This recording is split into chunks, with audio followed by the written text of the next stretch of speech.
السلام عليكم ورحمة الله وبركاته. إن الحمد لله نحمده ونستعينه ونستغفره ونعوذ بالله من شرور أنفسنا وسيئات أعمالنا. من يهده الله فلا مضل له ومن يضلل فلا هادي له. أشهد أن لا إله إلا الله وحده لا شريك له وأشهد أن محمدا عبده ورسوله لا نبي ولا رسول بعده. قال الله تعالى في القرآن الكريم: أعوذ بالله من الشيطان الرجيم. بسم الله الرحمن الرحيم. يا أيها الذين آمنوا اتقوا الله حق تقاته ولا تموتن إلا وأنتم مسلمون.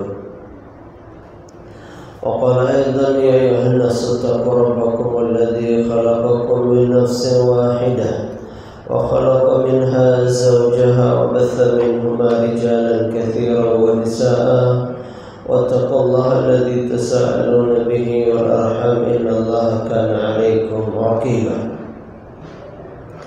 وقال أيضا: يا أيها الذين آمنوا اتقوا الله وقولوا قولا سديدا يصلح لكم أعمالكم ويغفر لكم ذنوبكم ومن يطع الله ورسوله فقد فاز فوزا عظيما.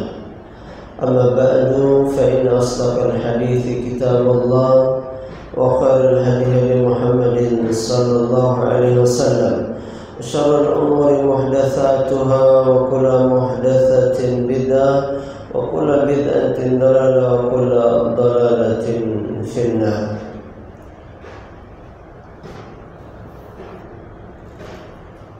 Hadirin jamaah Masjid Imam Syafi'i yang semoga senantiasa kita semuanya dirahmati oleh Allah Subhanahu wa taala.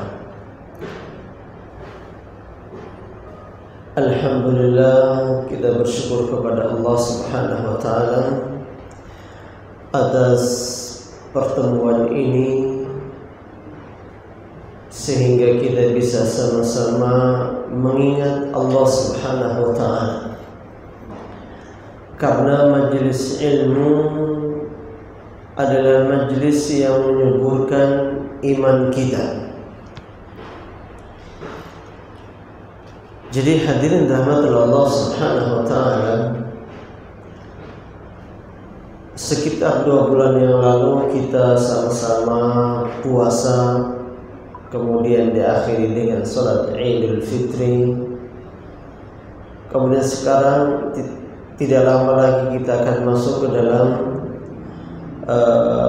Idul Adha untuk sama-sama melaksanakan Hari Raya Kurban, dan itu terus berlangsung kehidupan kita. Kita berpindah dari satu ibadah ke ibadah yang lain. Kita berpindah dari satu tahun ke tahun yang lain. Sekarang 1445 Hijriah.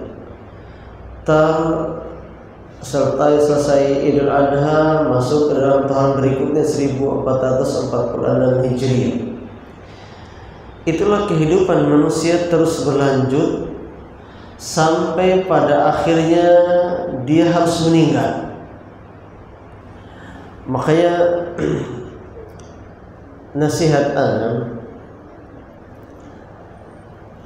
di sela-sela waktu kosong kita, misalnya ketika antum dalam perjalanan dari rumah menuju masjid atau dari rumah menuju kerjaan, dalam kondisi apapun, senantiasa beristighfar. Karena istighfar ibadah yang tidak nampak oleh orang. Orang tidak melihat antum lagi istighfar, kecuali mungkin orang berada di sebelah antum. Ada orang sebelah antum, kemudian dia menguping, mungkin dia dengar. Tapi kalau misalnya jaraknya jauh, ada misalnya ibu-ibu di belakang situ istighfar, kita nggak tahu dan nggak dengar. Dan istighfar ini akan menghapus dosa-dosa kita. Karena kita tahu bahwasanya ibadah-ibadah yang nampak seperti sholat, baca Quran, puasa dan lain sebagainya, kadang-kadang ada masuk di dalamnya riya, kurang ikhlas. Jadi kita merasa begitu banyak cacat amal ibadah kita sana sini. Dan tidak terkecuali baik yang orang awam maupun ustadz sekalipun, pasti kita akan merasakan kekurangan sana sini. Dan untuk menambalnya salah satunya dengan istighfar. Makanya Hasan Al-Basri mengatakan, perbanyaklah istighfar karena kita tidak tahu di kondisi mana ampunan Allah itu turun. Bisa jadi antum posisi di pasar istighfar, turun ampun Allah. Lagi di kerjaan istighfar, turun ampunan Allah Subhanahu wa taala. Kemudian poin berikutnya adalah mengucapkan kalimat Subhanallahil azim dan Subhanallah wa bihamdi. Dalam sebuah hadis sahih diriwayatkan bahwasanya para sahabat yang miskin merasa ketinggalan dari pahala yang dilakukan oleh orang-orang kaya. Jadi mereka ini datang mengeluh kepada Nabi, mengatakan, ya Rasulullah, orang-orang kaya yusalli wa nusalli, mereka salat, kami juga salat. Wa yasumun wa nasum, mereka puasa, kami puasa. Wa ya'tamiruna wa na'tamiru, mereka umrah, kami umrah. Wa yahujuna wa nahuj, mereka haji, kami pun haji. Yujahiduna fi sabilillah, mereka berjihad. Wa nahnu nujahidu fi sabilillah, kami pun berjihad di jalan Allah. Tapi ketika mereka yatasaddaqun, mereka bersedekah dengan harta mereka, kami tidak bisa. Kenapa? Karena nggak punya. Kenapa nggak punya? Sedekah itu kalau pakai uang, harus orang punya uang dulu baru sedekah. Kalau nggak punya uang, gimana mau sedekah? Misalnya itu kotak amal, kita semua disuruh ayo taruh uang goceng-goceng, atau misalnya nggak usah 1.000 lah misalnya, ayo 1.000. Pas digilir ada orang nggak masukin. Kenapa nggak masukin? Nggak punya uang 1.000 rupiah. Makanya ada pepatah Arab mengatakan faqidu syai' la yu'ti. Orang kalau nggak punya dia nggak bisa ngasih. Kalau sholat pekerjaan fisik kan, kita datang dia datang. Tapi kalau uang, kita pengen bersedekah tapi nggak punya, bagaimana? Makanya dia mengatakan, aku akan ajarkan kepada kalian kalimatani, 2 kata, khafifatani ala lisan, sangat ringan diucapkan di lisan, habibatani ila rahman, 2 kalimat ini sangat dicintai oleh Allah, wasaqilatani fil mizan, dan menjadi pemberat dalam timbangan. Kalimatnya gampang diucapkan, ringan diucapkan, dicintai oleh Allah, dan berat dalam timbangan. Kayak misalnya kalau kita contoh negatifnya, saya kasih contoh negatifnya misalnya ini. Kenapa orang tertarik dengan judi slot? Kenapa orang tertarik dengan judi slot?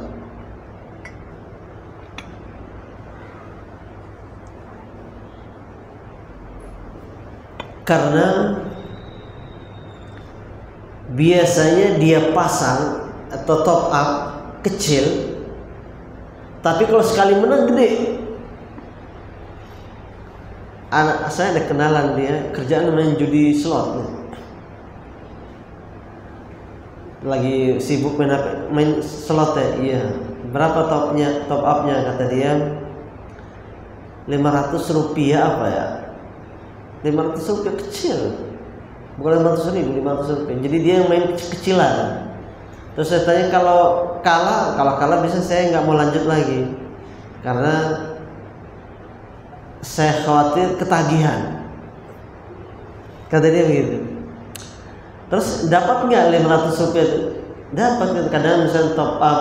Kadang-kadang ada yang akun kata dia bisa bayar cepet masalah. Cepet 100 kok yang kecil koin. Itu saya bisa menang 1 juta katanya. Jadi dia kata dia paling gede itu 1.500.000, 1 juta itu. Maksud saya adalah kenapa dia pengen main? Karena dia merasa mengeluarkan sedikit, tapi untungnya besar, dapat gede. Beda dengan dagang. Dagang, kenapa sebagian orang tidak berani? Karena modalnya besar umumnya. Resiko ruginya juga besar.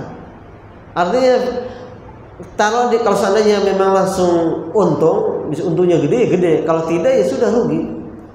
Kalau dia itu pikir saya main kecil-kecilan, kalau menang langsung gede. Terus kalau kalah yang cuma 500 rupiah gope lah, seberapa sih, nggak ada nilainya kira-kira gitu. Setelah dapat 1 juta, tanya kemana duitnya 1 juta? Ustaz, itu duit haram. Kata dia gitu. Dia ceramahin saya, duit haram. Jadi pagi dapat, siang udah habis. Itu dibilang sini, pagi saya dapat, siang udah habis. Terus kemana belanjakan? Ya kata dia tidak ada satupun dikeluarkan di jalan yang halal. Dapat uang 1 juta, nggak satupun dikeluarkan di jalan yang halal. Semuanya haram. Dia punya biasanya tempat-tempat prostitusi ada dekat situ, pergi ke situ dia, bayar sewa pelacur. Terus kenapa kamu nggak nikah saja? Nikah itu berat tanggung jawabnya. Saya juga butuh menyalurkan soal, mendingan di situ aja. Jadi jawabannya gampang sekali, santai. Tapi dia orangnya rajin sholat di waktu.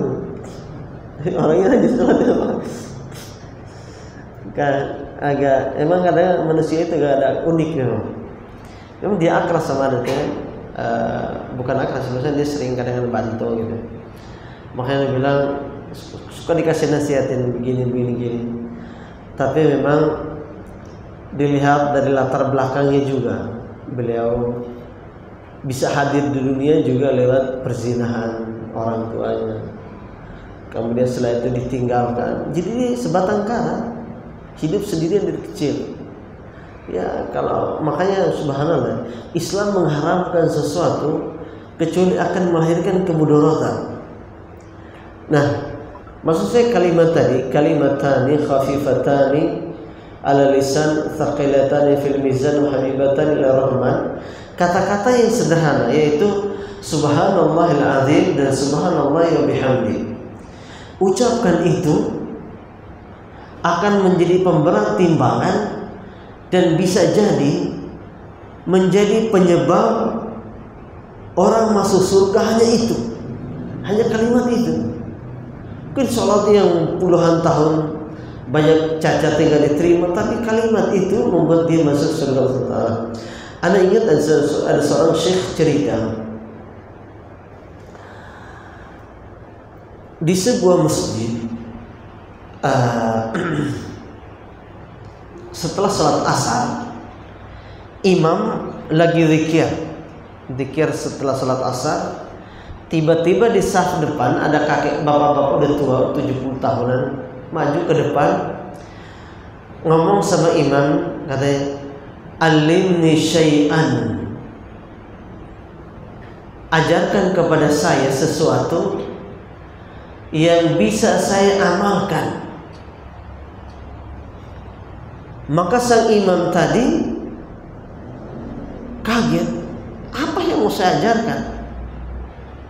Tidak ada persiapan dan mau gimana ini saya ajarkan dia sendirian.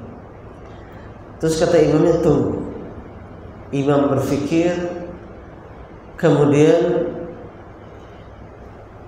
tiba-tiba dia kepikiran hadis ini, kalimatani khafifatani fil lisan thaqilatani fil mizan wa habibatani ila rahman subhanallahil azim subhanallahil azim subhanallahil bihamdi. Digulang pada bapak itu, wahai syekh, wahai orang tua, Nabi mengajarkan dua kalimat yang kata Nabi ringan di lisan, berat di timbangan, dan dicintai oleh Allah. Subhanallahil azim subhanallahil bihamdi. Diulang sampai 2-3 kali. Kalau kata dia, yakfi, cukup, saya sudah hafal. Akhirnya si bapak ini setiap hari kerjaannya itu, subhanallahil azim subhanallahil bihamdi. Sampai ketemu siapapun diajarkan sama dia.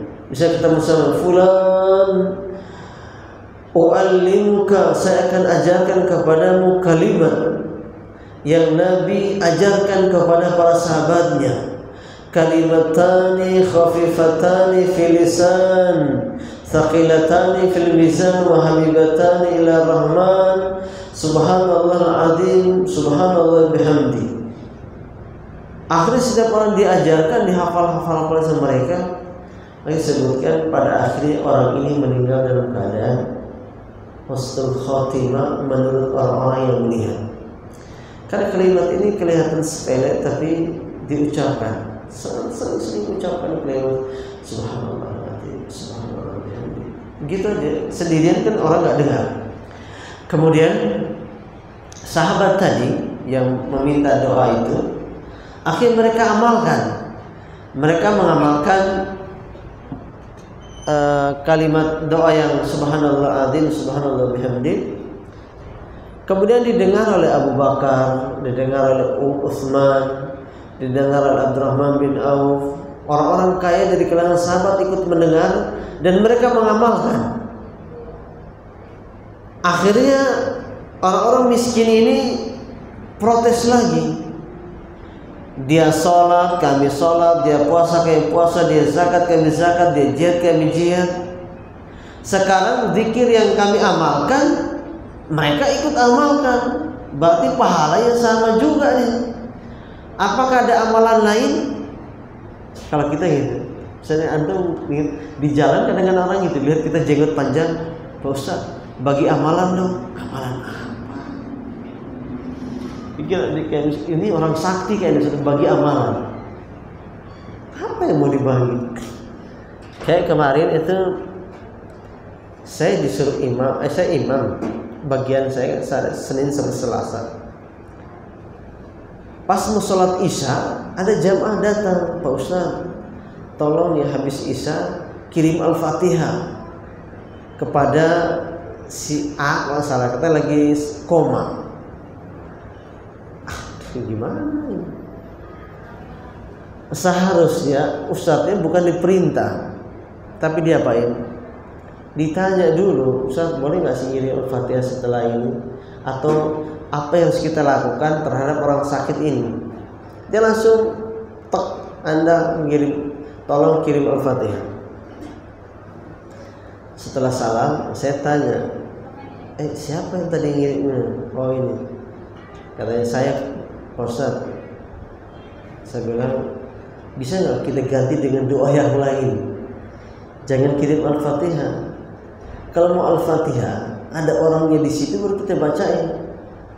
Misalnya orangnya lagi tidur atau koma, pegang aja badannya, bacain Al-Fatihah. Atau orang yang sakit, di area sakit itu kita baca Al-Fatihah. Anda ingat sebelum Idul Fitri itu ada tetangga masuk rumah sakit, koma dia. Rupanya diperiksa, di kepalanya banyak tumor. Banyak tumornya. Dan dia itu operasi ketiga. Jadi sering pingsan, sering pusing. Di operasi pertama udah, operasi kedua udah, operasi ketiga, ini yang terakhir katanya pengangkatan tumor-tumornya. Akhirnya saya kunjungi, saya nengok dia, rupanya dia nggak sadar. Terus saya ingat ini orang Yang jagain dia itu yang tadi yang tukang main judi slot itu. Karena yang sakit ini dia istrinya punya anak masih bayi, nggak bisa nunggu rumah sakit. Mau nyewa orang bayar nggak punya uang, nunggu rumah sakit. Akhirnya si judi slot ini menawarkan diri jasa, saya yang jaga, gak usah bayar. Orangnya memang baik gitu orangnya. Ya udah dia pergi jaga, saya datang. Pak Ustaz, doain dong. Sebelum udah tenang dulu.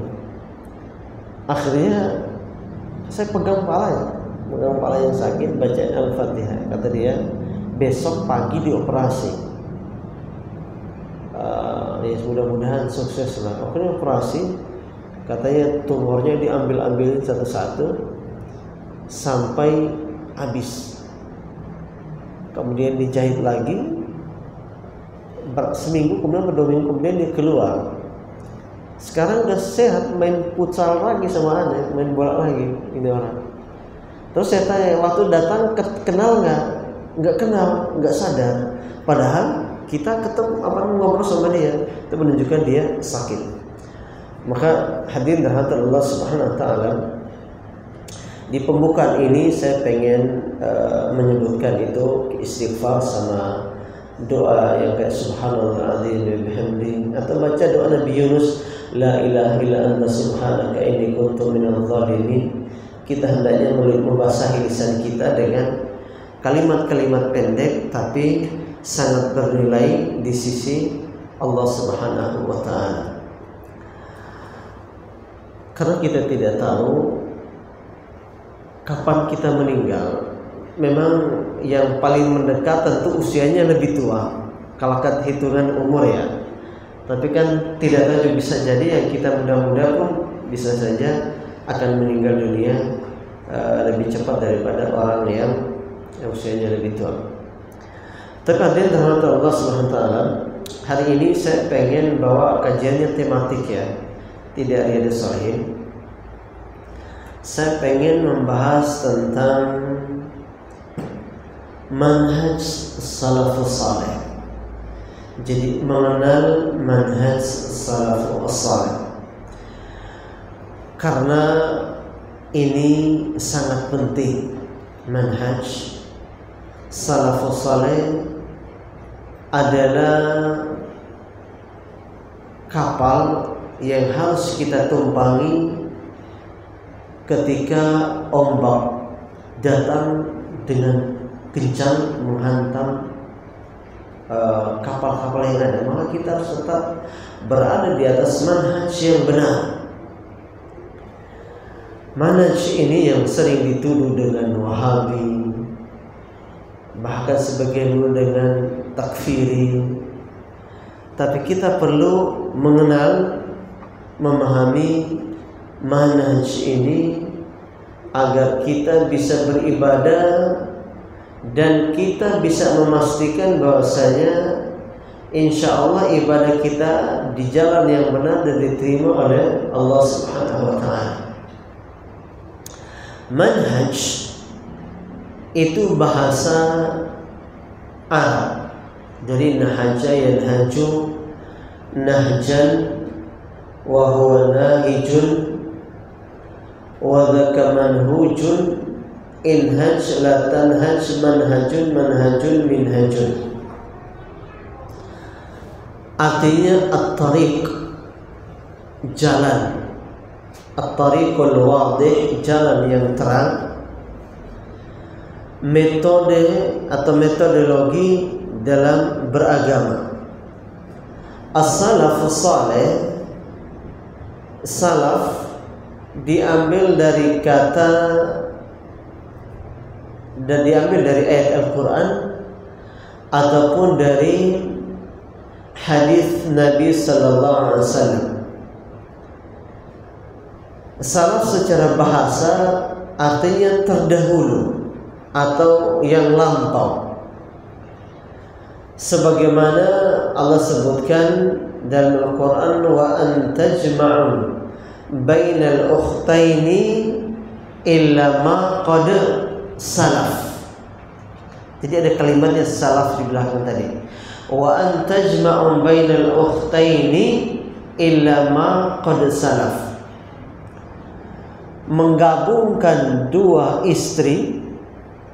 Mohon maaf ibu-ibu di belakang. Emang terjemahan Al-Qur'an begitu.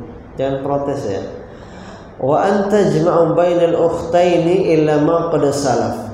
Larangan menggabung dua istri bersaudara dalam satu waktu, illa kecuali qad salaf, kecuali yang sudah terjadi pada umat sebelumnya. Paham maksudnya? Maksudnya begini, dalam Islam ada syariat poligami. Oke, poligami. Misalnya kita datang, yang muda-muda ini misalnya pengen nikah, dia datang ke rumah calon mertuanya, dia lamar anak pertamanya, terima nikah.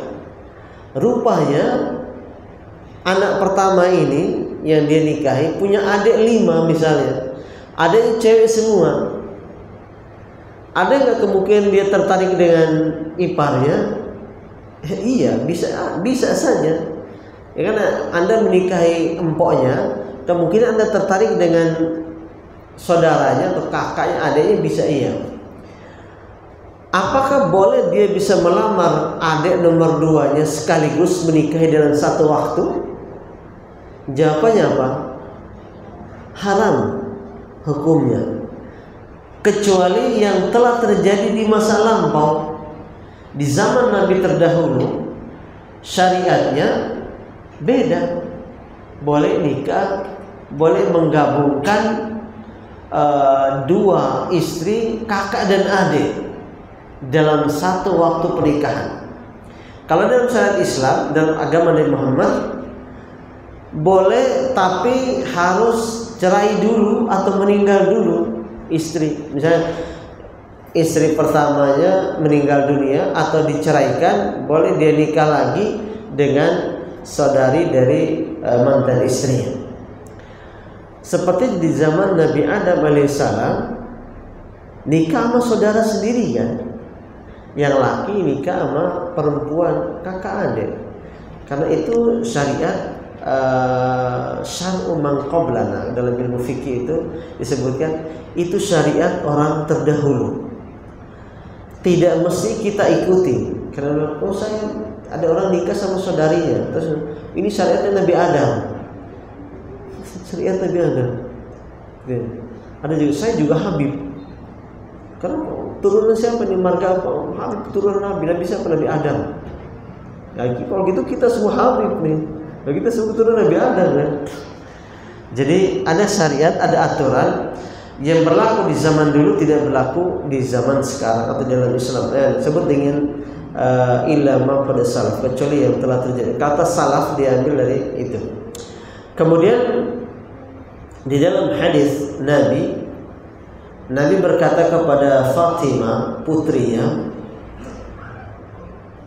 ketika Nabi mau meninggal dunia, Nabi membisikkan di kuping Fatimah, kiri atau kanan, salah satu kupingnya. Fatimah menangis. Kemudian membisikkan di kuping sebelahnya, Fatimah tertawa. Maka setelah Nabi meninggal, Aisyah bertanya, kenapa kamu seperti itu waktu itu?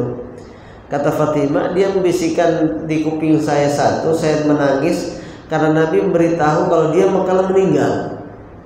Kemudian dia membisikkan di kuping sebelah dan saya tertawa karena kata Nabi, saya orang pertama yang menyusul dia setelah meninggal. Jadi jarak Nabi dengan Fatimah meninggal kurang lebih 6 bulan. Dan Fatimah adalah satu-satunya anak Nabi yang meninggal bapaknya duluan. Yang lain meninggal Nabi masih hidup. Seluruh anak Nabi meninggal itu kondisi Nabi masih hidup. Dari Zainab, Ummu Kulthum, Ruqayyah, Ibrahim, Abdullah, Qasim. Mereka semua meninggal ketika Nabi masih hidup. Dan ini pahala Nabi besar. Kenapa pahala Nabi besar? Karena ujiannya berat. Antum, kita semua tahu meninggal anak itu berat. Nabi sangat menyayangi anak-anaknya, kemudian satu persatu meninggal ketika dia masih hidup. Kecuali Fatimah saja yang meninggal setelah beliau. Maka Fatimah bersedih karena dia ditinggalin bapaknya di luar. Kemudian dia juga senang karena tidak lama dia akan meninggal dunia. Maka kata Nabi kepada Fatimah, "Ni'mas salaf ana laki." Sebaik-baiknya salaf pendahulu adalah saya. Jadi saya adalah orang terbaik yang mendahului Anda meninggal dunia. Maka dikatakan salaf adalah terdahulu. As-saleh artinya orang yang saleh, yang baik. Karena ada salaf yang tidak soleh. Contoh salaf tidak soleh siapa? Abu Jahal, Abu Lahab, Abdullah bin Ubay bin Salul.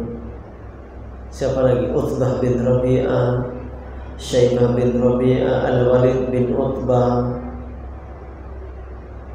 Umayyah bin Khalaf, Al-As bin Wa'il.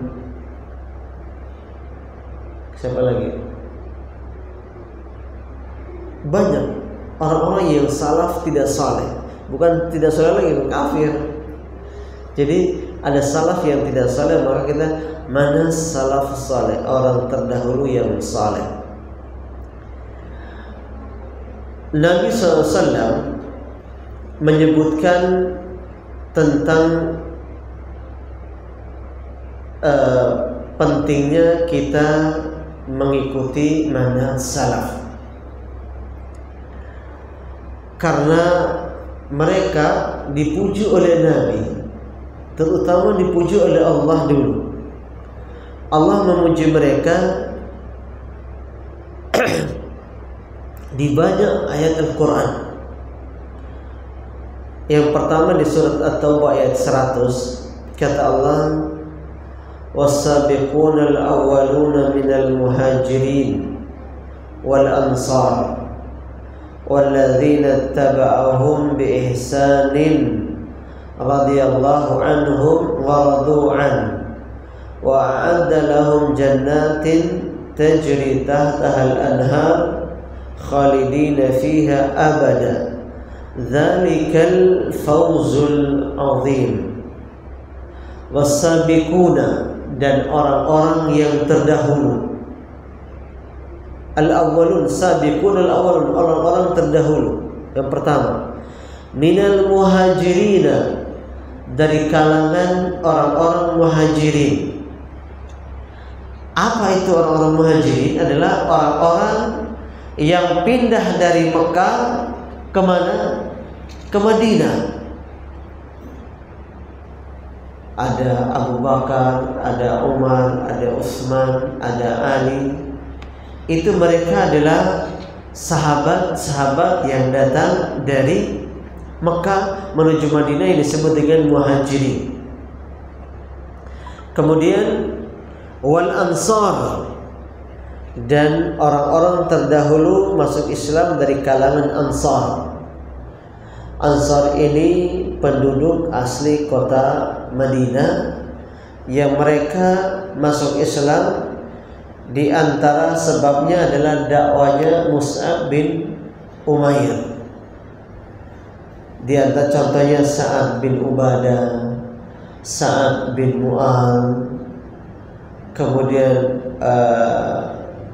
Mu'adz bin Jabal. Banyak sahabat-sahabat yang dari kalangan Ansar. Bahkan di antara kaumahnya Sa'ad bin Mu'adz adalah apa? Ihtazza 'arsyur Rahman bimauti Sa'adin. Arsy Allah bergoncang karena kematian Sa'ad. Itu bayangkan, arsy Allah besar. dan meninggal di usia kurang lebih 35 tahun, masih muda. Subhanallah. Kemudian walladzina tabauhum biihsanin, dan orang-orang yang datang setelah mereka mengikuti mereka dengan pengikutan yang baik. Dan saya berharap kita, karena Allah sebutkan, perhatikan redaksinya, masya Allah, wasabiqunal awwaluna minal muhajirin, satu kelompok, wal ansar, kelompok berikutnya, kemudian kelompok ketiga, walladzina tabauhum biihsanin, orang-orang yang datang setelah mereka mengikuti manhaj muhajirin, mengikuti manhaj ansar. Maka apa nih output yang mereka dapat? Radhiyallahu anhum wa radu anhu, Allah ridho kepada mereka dan mereka pun ridho kepada Allah. Gelar tertinggi. Makanya gelar yang dikejar oleh jamaah tabligh adalah, antum lulusan mana? Libya. Cuman LC, saya khurus kemana-mana, apa gelar RA? Radhiyallahu anhu. Kemudian Allah ridho kepada mereka, Allah ridho kepada mereka dan mereka pun ridho kepada Allah SWT. Maka ini kita dalam zikir pagi petang itu, raditu billahi rabba wa bil islami dina wa bi Muhammadin sallallahu alaihi wasallam nabiyya. Jadi raditu billahi rabba, aku ridho Allah sebagai Tuhanku, sebagai Rabbku, dan Islam sebagai agamaku, dan Muhammad sebagai nabiku. Ini bentuk penyerahan diri terbaik. Penyerahan diri, karena banyak orang tidak ridho Allah sebagai Tuhannya. Orang-orang ateis tidak ridho Allah sebagai Tuhan mereka. Orang-orang filsafat yang sudah mengakar di kepalanya tidak ridho Allah sebagai Tuhannya. Bahkan Allah dimaki-maki. Subhanallah. Maka mengatakan, ada seorang pelajar filsafat di Universitas Undana Kupang pernah ngomong begini, kalau seandainya Tuhan itu ada di depan saya protes. Kenapa Muhammad yang diangkat jadi nabi, bukan saya yang jadi nabi? Subhanallah, itu tidak ridho. Kita raditu billahi rabba wa bil islami dina wa bi Muhammadin sallallahu alaihi wasallam nabiyya. Kemudian lanjut ayatnya, wa a'adda lahum jannatin. Ini hasil yang kita dapatkan. Allah siapkan bagi mereka jannatin, surga-surga, tajri, yang mengalir tahtahal anhar, di bawahnya sungai-sungai. Mengalirnya sungai di surga itu, kata para ulama, min ghairi ukhdudin, tanpa ada lubang, tanpa ada kali. Gambaran sederhananya, kalau kita banjir, tapi banjir negatif ya, bukan banjir maksudnya. Jadi air kalau mengalir, kalau di kali kita sebut banjir kan. Tapi kalau misal air masuk ke pemukiman warga itu banjir. Nah, air mengalir di surga kira-kira seperti itu. Karena sebutnya min ghairi ukhdudin, tidak mengalir pada parit ataupun kali, tapi mengalir di bawah istana mereka. Tapi airnya beda. Ada air susu. Kita kan, antum pernah lihat banjir susu? Enggak pernah.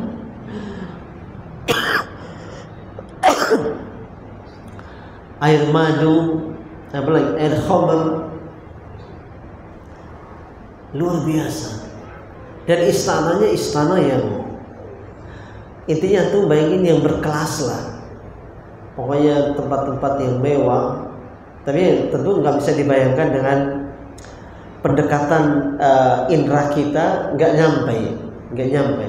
Hanya kita berusaha untuk Kemampuan kita hanya mendeteksi sampai gitu aja. Tapi nanti lebih dari itu. Makanya dalam hadis katakan hadis qudsi, a'dadtu li ibadi ma la ainun ra'at.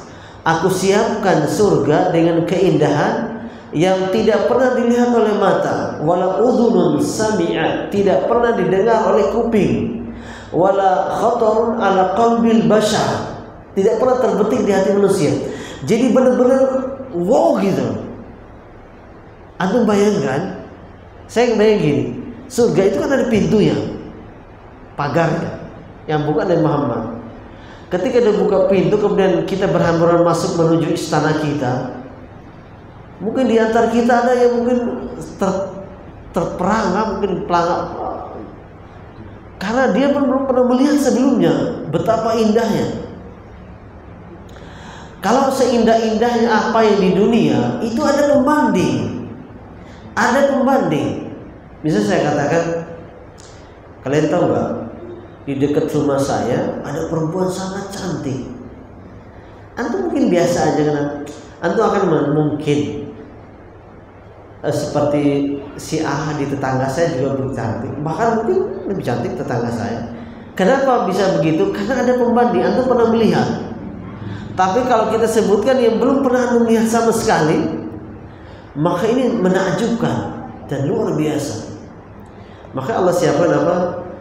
Surga yang mengalir di dalamnya, di bawahnya sungai. Kemudian khalidina fiha abadan, kekal di dalam selama-lamanya, gak keluar, gak bosan, semuanya nikmat tiap hari. Kalau di dunia kita kalau punya HP baru mungkin senang, tapi setahun 2 tahun kemudian bosan, pengen beli baru. Orang punya mobil baru juga senang, tapi lama-kelamaan senangnya berkurang. Jadi level senang itu bagi manusia di dunia itu tidak pada satu kondisi dan tidak mungkin naik setiap hari dengan benda yang sama. Misalnya antum baru menikah, cinta kepada istri itu setinggi ini. Setahun kemudian apakah naik? Tahun ketiga naik, 10 tahun lebih naik lagi, 50 tahun melebihi dari seperti sebelum menikah? Nggak mungkin. Orang setiap hari ketemu, usia juga makin tua. Tapi di surga setiap hari bertambah dan nikmat. Tapi kuncinya satu, mati dalam agama Islam. Udah.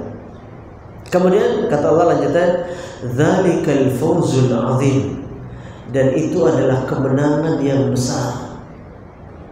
Jadi kemenangan dan keagungan yang besar adalah masuk surga Allah Subhanahu wa taala.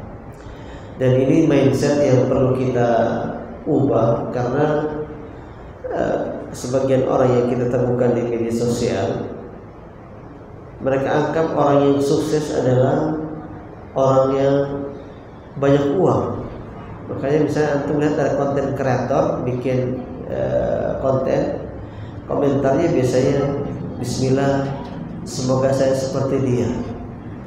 Itu mirip kisah Qarun. Jadinya Qarun ketika keluar, yang dia pamerkan apa? Hartanya. Orang-orang melihat, coba saya seperti dia. Dan ketika Allah azab, baru mereka, rupanya salah mengidolakan orang. Maka kita berusaha untuk mengikuti manhaj para salafus salih. Kemudian di ayat yang lain Allah juga menyebutkan lil fuqara'il muhajirina alladzina ukhriju min diyarihim wa amwalihim yabtaguna fadlan minallahi wa ridwanan wa yansuruna Allah wa rasulahu ulaika humus shadiqun. Dan orang-orang fakir dari kalangan muhajirin yang diusir dari negeri mereka, kota Mekah, wa amwalihim, dan harta benda mereka diambil, ya betaguna fadlan minallahi wa ridwana, mereka pergi ke Madinah untuk mencari keutamaan dan keridhaan Allah, wa yansuruna Allah wa rasul, mereka menolong Allah dan Rasulnya, ulaika humus shadiqun, mereka itu adalah orang-orang yang jujur. Jadi Allah mensifati orang-orang muhajirin dengan orang-orang yang jujur. Adapun orang-orang Ansar, walladzina tabawwa'ud dara wal imana min qablihim yuhibbuna man hajar ilaihim, dan orang-orang yang menyiapkan rumah mereka di kota Madinah dan mereka sudah beriman sebelumnya, yuhibbuna man hajar ilaihim, mereka mencintai orang-orang yang datang hijrah kepada mereka. Wala yajiduna fi sudurihim hajatan mimma utu, dan mereka wala yajiduna fi sudurihim hajatan mimma utu wa yusiruna ala anfusihim walau kana bihim khassas, mereka tidak didapatkan dalam hati mereka iri, dengki, benci, dendam, orang-orang ikhlas. Wa yusiruna ala anfusihim, dan mereka mengutamakan orang Ansar mereka mengutamakan orang Muhajirin meskipun mereka butuh. Makanya ketika Nabi mempersaudarakan mereka Ansar dengan Muhajirin, apa yang mereka tawarkan? Subhanallah. Di antaranya adalah Abdurrahman bin Auf dengan Sa'ad bin Rabi. Kata Sa'ad bin Rabi, saya ini orang paling kaya di Madinah, konglomerat. Saya akan bagi harta saya 2 bagian, kamu setengah, saya setengah. Kalau hartanya 1 M, berarti Abdurrahman bin Auf 500 juta, dia 500 juta. Kemudian kata dia, dan saya punya 2 istri. Perhatikan kalimat Sa'ad, dia mengatakan saya punya 2 istri. Dia tidak mengatakan kamu pilih yang pertama biar saya ceraikan, saya tetap sama istri yang kedua ya. Enggak. Dia mengatakan ikhtar, pilih dari salah satu dari 2 mana yang paling cantik menurut Anda, ambil. Nanti saya ceraikan, setelah masa iddah selesai kamu nikahi. Itu menunjukkan apa? Keikhlasan dalam memberi. Kita kalau memberi biasanya pilih yang paling kita tidak sukai. Pada Allah mengatakan tanalul birra hatta tunfiqu mimma tuhibbun. Tidak sampai kepadamu kebaikan sampai engkau beri yang menurut kamu terbaik. Jadi memberi yang paling bagus adalah yang terbaik menurut kita, tapi kita kasih, itu yang terbaik. Makanya Sa'ad bin Rabi mengatakan kamu pilih mana yang terbaik, ambil. Tapi apa kata Abdurrahman bin Auf? Enggak. Barakallahu laka fi mali wa ahlik, semoga Allah memberkahi hartamu dan istrimu. Terima kasih, saya tidak terima. Dullani ala suq, tunjukkan di mana pasar. Jadi pelajarannya luar biasa. Dia berusaha memberikan, Abdurrahman bin Auf juga berusaha untuk menolak, tidak menerima. Kemudian banyak sekali ayat-ayat tentang manhaj mengikuti para sahabat. Dalil yang lain, kuntum khairu ummatin ukhrijat linnas. Perhatikan, kuntum khairu ummatin, kalian adalah umat terbaik, para sahabat. Kemudian ayat yang lain, wa may yushaqiqir rasul min ba'di ma tabayyana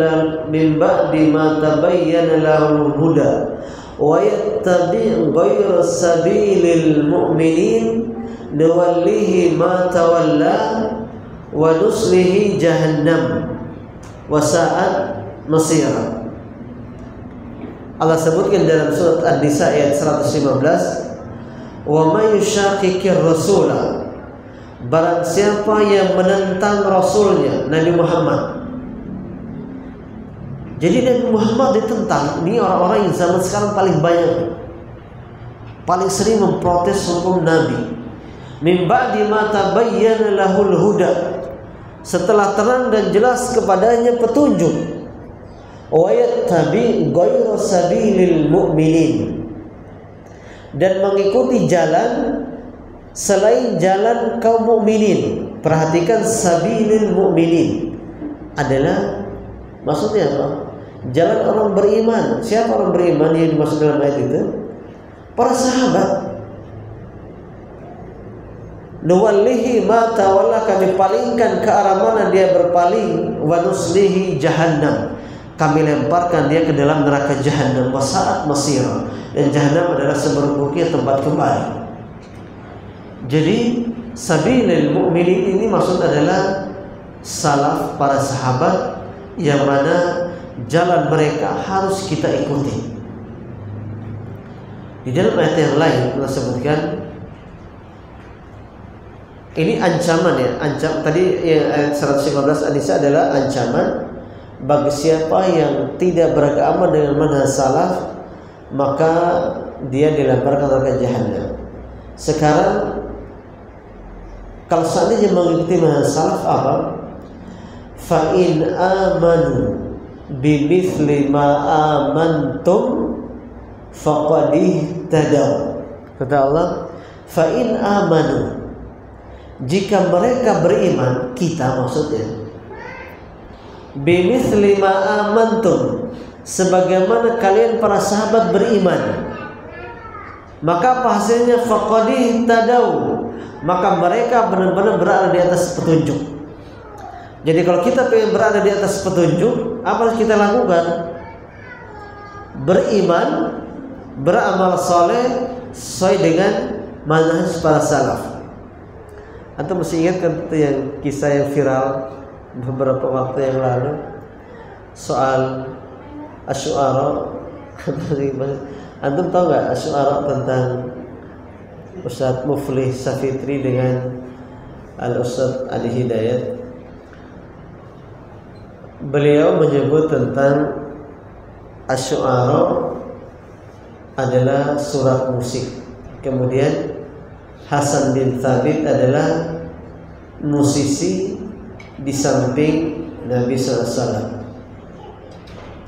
Kemudian Ustadz Muflih Safitri hanya bertanya, siapa salaf Anda dalam masalah ini? Siapa ulama salaf, Ibnu Abbas atau Abdullah bin Umar atau siapapun, atau Jabir bin Abdullah atau Abdullah bin Jabir, yang mengatakan ini? Sekedar soal pertanyaan, tapi dibela oleh orang-orang dia, kan hukum musik ada ulama membolehkan. Diskusinya bukan hukum musik, ya. Diskusinya bukan hukum musik. Kalau hukum musik, kalau dia mau mengambil pendapat Ibnu Hazm, terserah dia. Kalau ada hukum ulama beda pendapat, terus kita materi pendapat yang paling benar, dan dia nggak mau mengambil ini, dia mengambil pendapat yang satu lagi, terserah dia, urusan dia dengan Allah SWT. Tapi Ustadz Muflih membahas bukan itu, bukan soal hukum, tapi dia siapa yang pertama kali ngomong, itu aja. Kalau ilmu hadis, samulana rijalakum, tolong sebutkan nama siapa-siapa yang meriwayatkan hadis ini. Kalau misalnya dulu ilmu hadis, kalau ada orang datang, Nabi SAW bersabda begini, maka ulama mana sanadnya, siapa saja yang menyebutkan, tolong Anda sebutkan. Tapi tidak bisa menyebutkan, makanya bingung kalau nggak ada salaf yang ngomong, itu mau mengarang siapa? Kayak di zaman Imam Ahmad itu sejaman dengan Yahya bin Ma'in. Yahya bin Ma'in itu juga seorang ulama jarh wa ta'dil, pakar dalam menilai rawi. Jadi ahli, misalnya katakan si A tukang bohong, si A orang baik, itu tukang menilai salah satu Yahya bin Ma'in. Imam Ahmad ya ahli hadis dan dia juga ngerti. Mereka sholat Jumat, khotibnya membawakan hadis Nabi, kemudian mengatakan diriwayatkan oleh Imam Ahmad dan Yahya bin Ma'in. Dua orang ini ada di hadapannya dan dia khutbah. Terus setelah khutbah, ini dua orang ini yang bawa namanya, mereka nggak tahu itu hadis siapa itu ngarang. Kata dia, emang Ahmad bin Hanbal sama Yahya bin Ma'in mereka berdua doang? Ada lagi yang namanya sama, Ahmad bin Hanbal dan Yahya bin Ma'in. Jadi maksud ada subhanallah para salaf berusaha untuk menjaga kemurnian agama tersebut. Kemudian hadirin Allah subhanahu, bagaimana pujian atau rekomendasi Nabi terhadap manhaj ini? Nabi mengatakan, khairun nasi qarni, sebaik-baiknya manusia yang hidup sezaman denganku. Thumma alladhina yalunahum, thumma alladhina yalunahum. Kemudian generasi berikutnya yaitu apa? Tabi'in. Dan generasi berikutnya tabi'in. Jadi pengikut tabi'in. Tabi'in itu pengikut sahabat. Tabi'in pengikut tabi'in. Jadi berarti ada sahabat, ada tabi'in, ada tabi'in. Siapa sahabat? Apa definisi sahabat? Pak Iwan tahu apa definisi sahabat? Orang yang terdekat dengan Nabi. Ada lagi bertemu Nabi. Berarti Abu Jahal juga sahabat. Mumtaz. Itu definisi para ahli hadis, bahasanya sahabat adalah man laqiyan Nabi, kemudian wa mata musliman, kemudian meninggal dalam keadaan Islam. Jadi syaratnya ketemu dalam keadaan Islam, kemudian mati dalam keadaan Islam.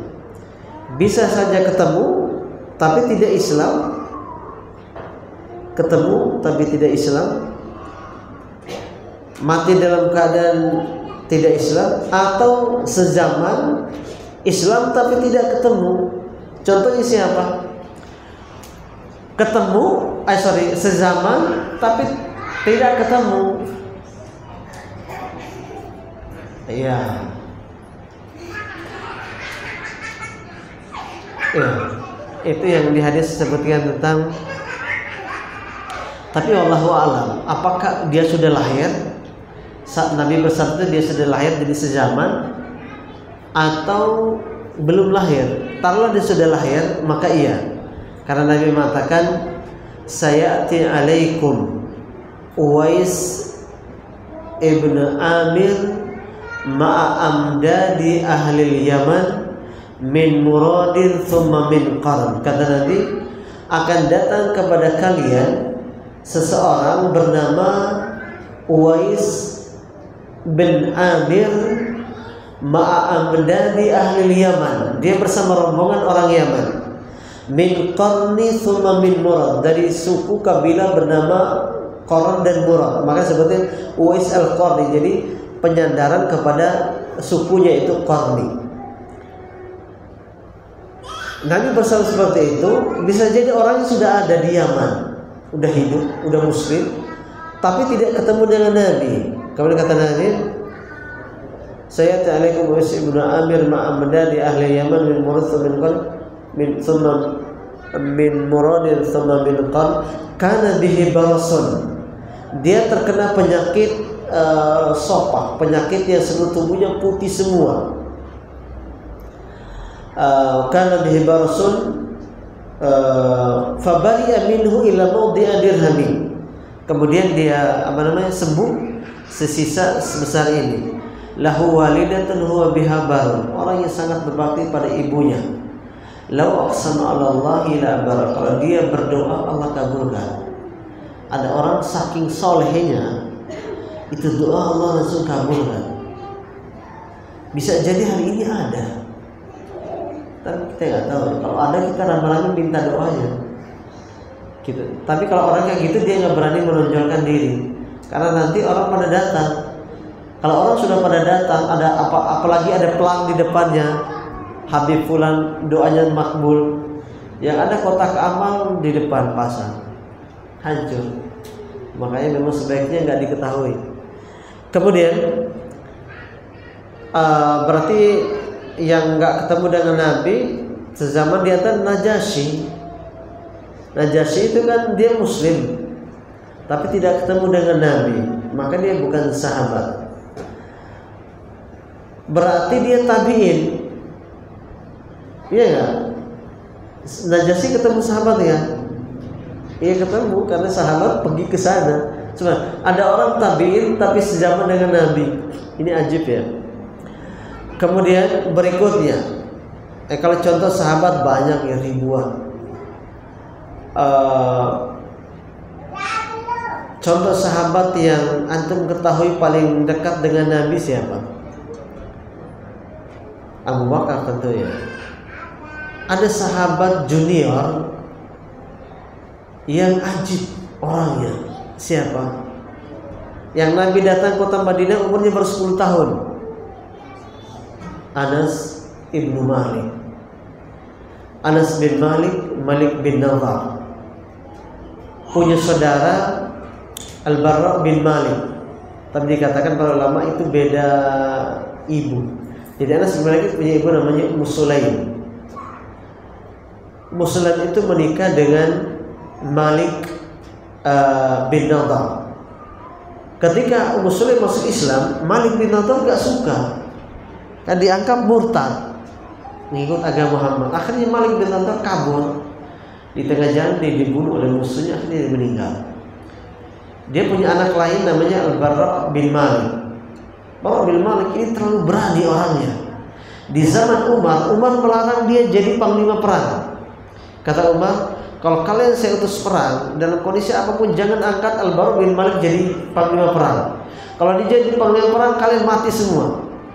Karena dia akan membawa kalian ke medan perang yang sulit. Jadi kalau bahasa kita nekat.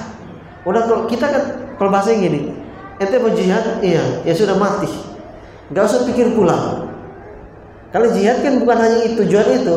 Ya kalau Allah mati ya memang sudah takdir. Kalau itu kan masih bisa yang lain. Misalnya kita menang dapat harta yang banyak, atau kita menang kita bisa menyebarkan Islam. Kalau Barra bin Malik enggak, mati. Maka Umar mati nggak mau. Makanya ketika perang melawan Musailimah Al-Kadzdzab, itu benteng Musailimah itu nggak bisa ditembus karena penjagaan di dalam itu terlalu ketat. Apalagi dihujani dengan panah begini, sulit menembusnya. Gimana bisa membuka pintu benteng itu? Hampir nggak bisa. Al-Barra bin Malik, saudaranya Anas bin Malik, sini kalian semuanya gendong saya, lempar ke dalam, lewatin pintunya, saya buka dari dalam. Ini dalil yang dipakai oleh bom bunuh diri. Bom bunuh diri yang mengikat tubuhnya dengan bom yang dilarang oleh, difatwakan haram oleh ulama, itu dalilnya ini. Baru bin Malik itu. Kalau dikaitkan dengan bom bunuh diri nggak nyambung. Kenapa? Kenapa tidak nyambung dalilnya ini? Karena kalau bom bunuh diri, mati itu sudah pasti. Karena tubuhnya diikat dengan bom. Artinya dia meledak, mematikan diri, kemudian orang lain ikut mati disebabkan karena bom meledak pada tubuhnya. Maka Syekh Utsaimin, ini dia bunuh diri, kemudian untuk membunuh orang lain. Kalau Al-Barra bin Malik, dia tidak bunuh diri, karena kemungkinan besar dia juga hidup. Akhirnya dilempar ke dalam, dan benar hidup orangnya. Dia buka pintu dari dalam. Kemudian sahabat pada masuk menyerbu benteng di dalam. Mereka lihat penjaga yang pasukan yang berdiri menghadang pintu, banyak yang mati. Rupanya yang bunuh siapa? Baru sendirian tadi. Tapi apa yang terjadi dengan dia? Seluruh tubuhnya penuh dengan luka, tapi masih hidup orangnya. Maka kata orang, ini orang terlalu nekat. Kalau perang bersama dia itu binasa kalian. Biarkan dia jadi prajurit saja, biar mati sendiri. Ini orang terlalu berani. Nah, dia punya saudara anak Anas bin Malik. Kemudian Anas bin Malik ini punya saudara tiri, namanya siapa? Abu Umair, anak dari Ummu Sulaim dengan Talha. Jadi Ummu Sulaim setelah menjanda, dia dilamar oleh Abu Talha. Abu Thalha waktu itu masih musyrik. Kata Ummu Sulaim, saya mau nikah dengan Anda, tapi maharnya masuk Islamnya Anda. Akhirnya dia masuk Islam. Punya anak satu namanya Abu Umayyah yang melihara burung, yang terkenal hadis. Kemudian burungnya mati, dia sedih. Nabi kunjung ke rumahnya. Kata Nabi, ya Abu Umayyah, madza fa'ala Nughair? Kata Imam Syafi'i, saya memikirkan hadis itu, saya mengambil 1000 faidah. Jadi ketika Imam Syafi'i bermalam di rumah Imam Ahmad, dia sholat subuh tidak wudu. Maka dia ditanya, kenapa sholat wudu? Saya nggak tidur, saya cuma merenung tentang hadis Nabi itu.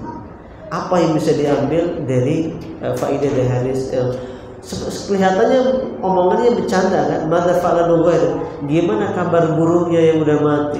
Ini candain anak-anak, tapi luar biasa. Anas bin Malik tadi kita ceritakan sedikit. Ketika Nabi datang kota Madinah, dia umurnya 10 tahun. Dia dihadiahkan oleh ibunya, Ummu Sulaim. Jadi Ummu Sulaim sudah masuk Islam. Ketika Nabi datang, teman-teman dia, ummahat-ummahat ngasih hadiah kepada Nabi. Karena Nabi orang spesial, banyak orang yang berkerubutan di hadapan dia, ngasih hadiah ini hadiah itu. Orang pada ngasih hadiah, kata dia, saya nggak punya apa-apa Rasulullah, tapi saya hadiahkan Anas buat kamu. Jadi dia menghadiahkan Anas untuk Nabi sebagai pembantu. Dan Nabi terima, dan Nabi sayang banget sama Anas. Sampai Nabi mendoakan secara khusus tentang Anas. Dan doa ini bisa antum amalkan. Apa kata Nabi? Allahumma akhthir amwalahu wa auladahu wa barik lahu fihima. Ya Allah, perbanyaklah harta Anas bin Malik, bikin dia jadi orang kaya. Kedua, bikin dia punya anak yang banyak. Kemudian terakhir, berkahi. Kata ulama, kalau berdoa jangan lupa keberkahan. Jadi harta yang banyak, anak yang banyak, harus diselipkan keberkahan. Karena bisa jadi ada orang berdoa minta harta yang banyak, Allah kabulkan, tapi dia lupa menitipkan keberkahan. Akhirnya kekayaan itu membuat dia jauh dari Allah. Sibuk ngurus harta, bisnis sana bisnis sini, sampai lupa sama Allah. Tapi ada orang hartanya berkah, kaya raya, tapi sholat 5 waktu tetap di masjid. Nah, kemudian Anas bin Malik didoakan. Kemudian kata Anas bin Malik, Nabi mendoakan saya di tempat lain, ya Allah, perbanyak harta dia, perbanyak anak dia, dan masukkan dia ke dalam surga. Kata Anas bin Malik, doa Nabi dua-duanya sudah saya ketemukan hasilnya di dunia. Banyak harta dan banyak anak. Kata dia, untuk harta, saya dulu punya kebun. Dulu kan kalau orang kaya punya kebun-kebun. Kebun saya itu satu-satunya kebun yang panen 2 kali. Yang lain sekali, setahun saya 2 kali. Dan saya lihat angin terbang ke arah kebun saya untuk bisa kebun saya berbuah. Itu unik. Jadi angin itu menghembus kayak seakan-akan mengambilkan secara otomatis lewat angin. Kemudian dia juga saking banyak anaknya, dia banyak sekali menguburkan anaknya. Anak yang meninggal, dia kemudian cucunya meninggal. Dia kan usianya panjang, 120 tahun ada kan dia usianya. Padahal dia ketemu Nabi usianya berapa? 10 tahun. Artinya setelah Nabi meninggal, dia hidup hampir 100 tahun. Kata dia, mudah-mudahan yang ketiga juga saya dapatkan. Karena yang pertama dapat harta banyak udah, anak banyak udah, kemudian yang ketiga surga, belum masuk surga. Kata Anas bin Malik, dia disebutkan sahabat yang termasuk minal muqsirin al hadis, banyak meriwayatkan hadis Nabi. Dia cerita, tapi ada yang memang kata dia, ada yang Nabi rahasiakan. Saya sangat jaga rahasia Nabi. Sampai ibunya tanya, kok dia gak kasih tahu.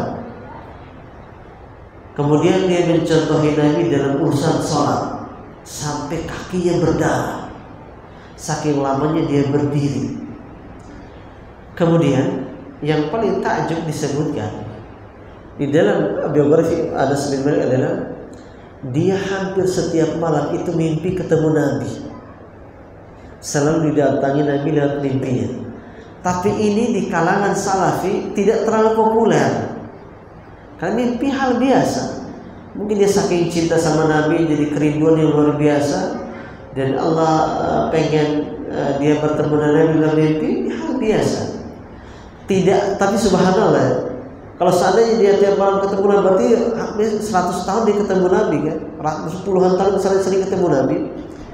Tapi tidak pernah ada hadis riwayat Anas yang dia dapatkan dari Nabi setelah Nabi meninggal. Setelah Nabi meninggal, kan Anas, saya sering ketemu Nabi dalam mimpi, tapi tidak pernah sekalipun Nabi bersabda ketika lewat mimpi, nggak pernah. Tapi sekarang